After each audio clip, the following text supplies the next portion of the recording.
Hoje a gente vai falar da anatomia do lobo temporal.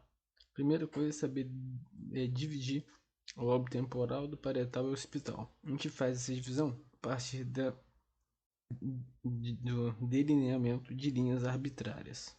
Primeiro é uma linha que sai da fissura parieto-occipital e que segue em direção à incisura pré-occipital, o local onde que passa o vejo labê, o local onde ela entra no seio transverso no momento em que ele faz a sua transição para o seio sigmoide. A outra linha arbitrária sai da porção posterior da fissura silviana, chegando até aquela primeira linha criada, criando um ângulo de 90 graus entre elas. Que tiver posterior à primeira linha occipital, que tiver abaixo é temporal, que tiver acima é o parietal. O lobo temporal é composto de 3 giros: giro temporal superior, médio e inferior. O giro temporal superior ele é o opérculo inferior da fissura silviana. O giro temporal médio ele é o maior dos três. O giro temporal inferior ele tem uma continuidade na sua face inferior, na face inferior do lobo temporal.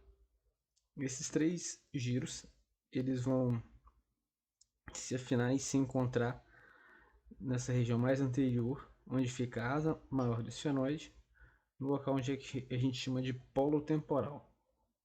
E a gente tem 2 sulcos principais na face lateral: o sulco temporal superior e o sulco temporal inferior. O sulco temporal superior ele fica mais posterior do que a fissura silviana e ele pode ter essa divisão na parte mais posterior dele, que vai ajudar a gente a dividir o que é o giro supramarginal do que é o giro angular. Olhando o temporal na sua face superior, a gente tem uma porção anterior chamada de plano polar. A partir dela a gente tem aqui uma elevação, um giro que segue até o átrio ventricular, que é o giro transverso anterior, chamado de giro de Herschel, responsável pela área auditiva primária. E tem a porção posterior, que é chamada de plano temporal, onde a gente tem os giros transversos temporais, que são menores que o giro de Herschel. Na face lateral a gente consegue ver essa elevação do giro de Herschel, que faz uma oposição à parte inferior do giro pós-central. E aqui é uma visão da face inferior do lobo temporal, onde a gente vê aqui a continuação do giro temporal inferior.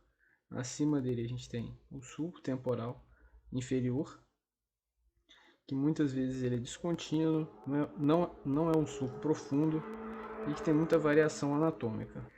Abaixo do giro temporal inferior a gente tem aquele giro com formato difuso, que é o giro fusiforme, e aqui um sulco que separa o temporal inferior do giro fusiforme, que é o sulco temporo-occipital lateral, que vai dividir o que é giro temporal inferior do que é giro occipital inferior e o que é o giro fusiforme.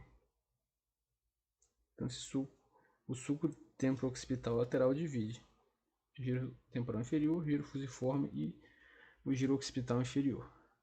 E aqui abaixo do giro fusiforme tem aquele giro antigo, profundo, que é o giro colateral,